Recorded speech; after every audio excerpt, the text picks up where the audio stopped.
having confidence and backing yourself shouldn't be something to be shied away from, because I think it is a superpower.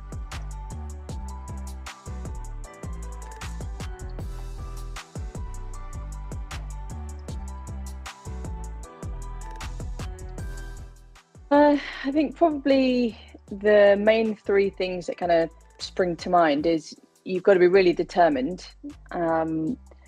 It's not an easy sport, especially with it being kind of male dominated and the kind of challenges that comes with.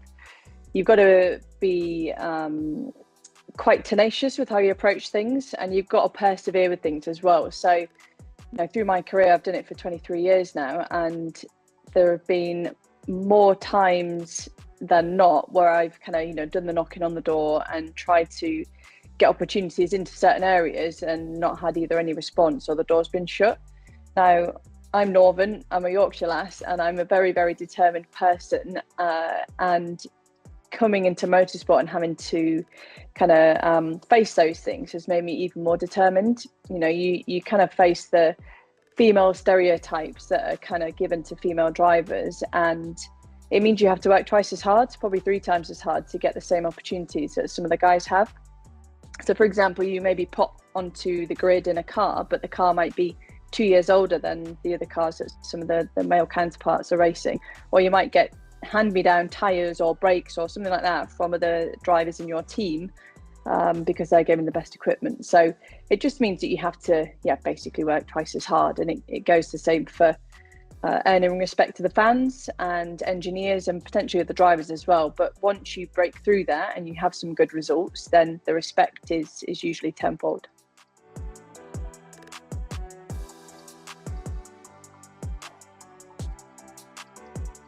I think the boldest decision that I made actually probably came quite early on.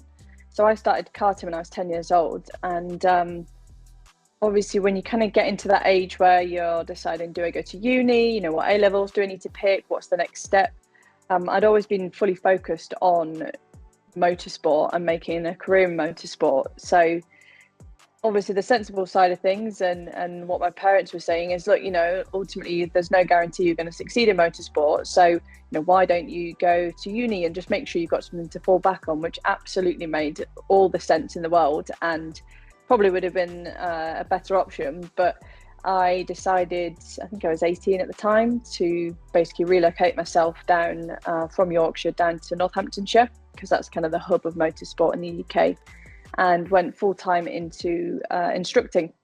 So working at race circuits, working with up-and-coming drivers, because my thought process was, if I do something like that, basically I can be a lot more flexible with when it is I'm committing to work, and I can basically fine-tune to allow myself to have the time to chase and try and secure funding for motorsport, and also chase those drives that are, and the opportunities that were available. So yeah, I moved out kind of fairly young and relocated down here, and I've been here since like 2011 now. So yeah, I think that's probably the boldest decision that I've made in my career so far.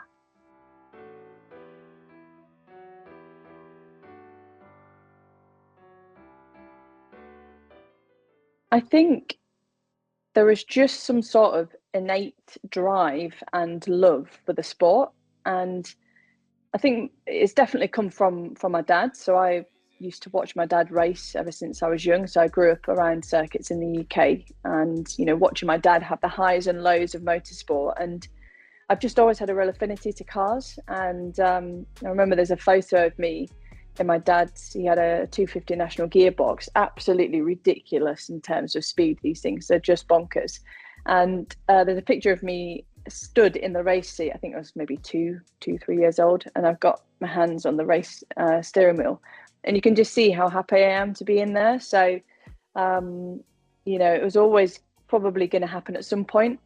Certainly was never forced upon me, or, you know, didn't have any pressure from my parents. They were probably more wanting me to go and do something a bit more sensible, but I've always had that kind of love and desire to be competitive and to be fast, and, you know, the self-belief that is also needed to tackle the obstacles that you find in motorsport. I think I've always had that as well. You know, we'll always keep kind of pushing on to the next challenge, and, you know, motorsport, it's no secret that it is a very expensive sport to compete in, and just because you might be a really, really good driver doesn't guarantee you those drives and those seats. So us racing drivers are never satisfied. We're always looking for that next obstacle to tackle and the next challenge to try and complete as well.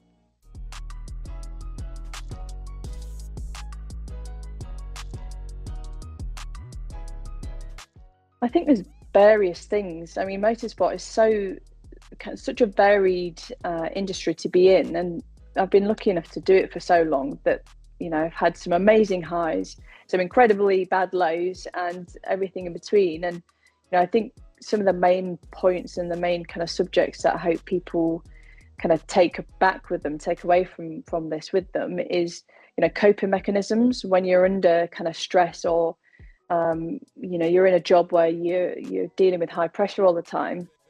Kind of how to reframe your outlook on things, and reframe how you look at nerves and pressure, and use those as a positive. If you're not particularly nervous for things, then I think you should be looking at why.